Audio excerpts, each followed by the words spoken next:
Shalom saudara-saudaraku yang dikasihi oleh Tuhan. Senang sekali kita dapat berjumpa kembali pada hari ini di dalam perenungan firman Tuhan, Rabu 9 Agustus 2023. Saya percaya semua kita dalam keadaan yang penuh sukacita, dalam keadaan yang sehat, untuk dapat meninggikan, menyenangkan hati Tuhan. Nah saudara-saudaraku, sebelum kita memulai aktivitas kita dapat menyenangkan hati Tuhan, kita berdoa, bahkan kita mendengar firman-Nya. Nah, sebelum kita mendengar firman Tuhan, mari kita satukan hati dan kita berdoa. Bapa kami yang di surga, dikuduskanlah nama-Mu, datanglah kerajaan-Mu dan jadilah kehendak-Mu di dalam hidup kami seperti di surga. Kami sungguh bersyukur Bapa kalau hari ini kami kembali datang kepada Tuhan. Kami rindu mendengar sabda-Mu. Biarlah Engkau mengurapi kami, mengajar kami, sehingga kami dapat mengerti kebenaran firman Tuhan. Ini kami Bapa, berkati setiap kami yang mendengar, firman-Mu menjadi pedoman tuntunan dalam hidup kami. Terpujilah nama-Mu, hanya di dalam nama Tuhan Yesus kami berdoa. Amin. Nah saudara-saudaraku, mari kita bersama-sama mendengar firman Tuhan pada hari ini yang berjudul Pemimpin yang menjadi teladan. Firman Tuhan tertulis di dalam Yeskiel 45 ayat 9 sampai dengan 17. Mari kita buka Alkitab kita bersama-sama. Yeskiel 45 ayat 9 sampai dengan 17. Saya akan membacakan firman Tuhan ini bagi kita semua. Tugas umat dan tanggung jawab raja. Beginilah firman Tuhan Allah. Cukuplah itu, hai raja-raja Israel.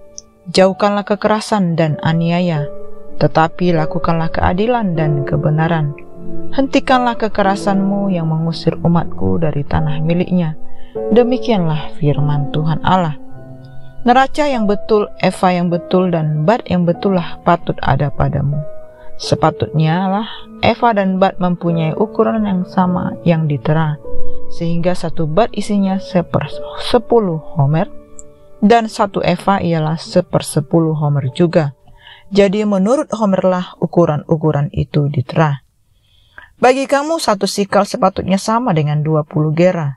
5 sikal ya 5 sikal, dan 10 sikal ya 10 sikal, dan 50 sikal adalah 1 mina. Inilah persembahan khusus yang harus kamu bawa. Kamu persembahkan 1/6 eva dari sehomer gandum dan 1/6 eva dari sehomer jelai. Tentang ketetapan mengenai minyak, 1/10 bat dari 1 kor. 1 kor adalah sama dengan 10 bat. Ayat yang ke-16. Seluruh penduduk negeri harus mempersembahkan persembahan khusus ini kepada raja di Israel. Dan rajalah yang bertanggung jawab mengenai korban bakaran, korban sajian, korban curahan pada hari-hari raya, bulan-bulan baru, hari-hari sabat, dan pada setiap perayaan kaum Israel.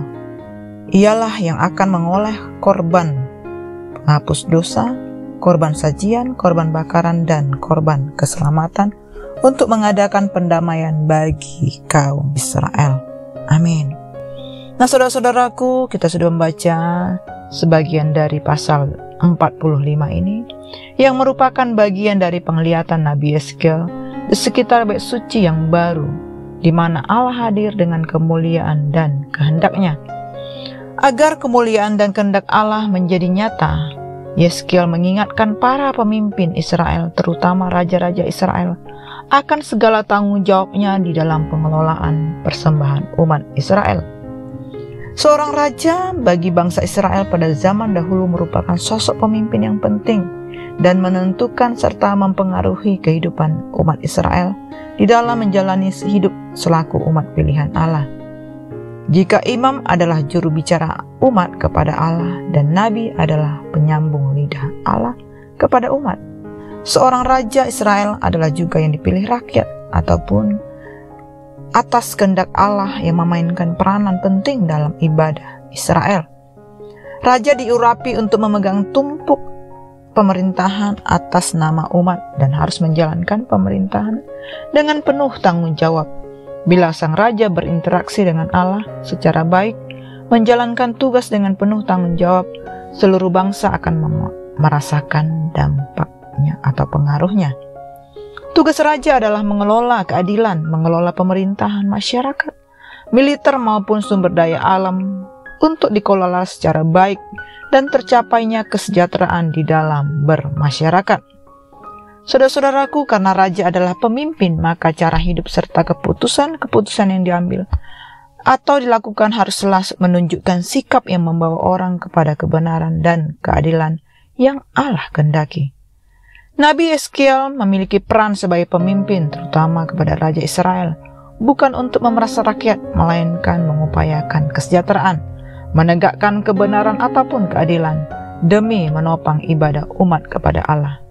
Tidak boleh ada kecurangan di dalam mengatur persembahan, dan seorang pemimpin haruslah yang mengelola persembahan untuk umat Israel datang kepada Allah. Dan seorang pemimpin bukan menjadi tuan yang berkuasa sewenang-wenang atas umat dan menjadi pusat perhatian dari umat. Sebab yang harus menjadi perhatian adalah Allah yang selalu hadir di dalam baiknya. Saudara-saudaraku, Nabi Yeskiel menyerukan cukuplah dan hentikanlah. Berarti Nabi Yeskiel menyerukan agar jangan menodai praktek ibadah dengan kecurangan. Jangan mempermainkan ukuran raja, Eva dan Gad. Dan mereka haruslah menjalankan tanggung jawabnya di dalam mengolah korban penghapusan dosa, korban sajian, korban bakaran, dan korban keselamatan untuk pendamaian umat dengan benar. Pemimpin yang dapat menjalankan tanggung jawab dan memiliki hidup yang benar di hadapan Tuhan akan memimpin dan membawa umat ke arah yang benar juga. Sebaliknya, pemimpin yang tidak benar akan menyesatkan umat. Teladan pemimpin sangatlah penting di dalam kelangsungan daripada ibadah. Teladan yang sempurna telah diberikan oleh Tuhan Yesus sendiri. Dialah Raja yang memimpin umat ke jalan yang benar, bahkan rela mengorbankan dirinya demi keselamatan umatnya. Saudara-saudaraku, kiranya Tuhan dapat menolong kita untuk menjadi pemimpin yang patut diteladani. Karena dimanapun kita berada, kita adalah seorang pemimpin. Baik pemimpin di rumah tangga, baik apakah kita memimpin di perusahaan, apakah kita pemimpin di lingkungan tempat kita kerja, ataupun kita memimpin di tempat komunitas kecil di mana kita berada. Saudara-saudaraku, biarlah kita saat ini mengambil waktu untuk bertanya kepada diri kita sendiri. Apakah hidup, perilaku, tutur kata, atau cara memimpin kita telah menjadi teladan bagi orang-orang yang ada di sekitar kita? Amin. Mari kita satukan hati dan kita tutup di dalam doa. Terima kasih ya Bapa buat firman Tuhan yang sudah kami dengar. Ajar kami menjadi seorang pemimpin yang menjadi teladan. Kami membawa pengaruh yang benar bagi orang-orang sekitar kami. Ampuni kami kalau sikap kami tidak benar, bahkan kami menjadi batu sandungan bagi orang lain. Berkati kami sebagai orang percaya. Jadikan kami menjadi teladan.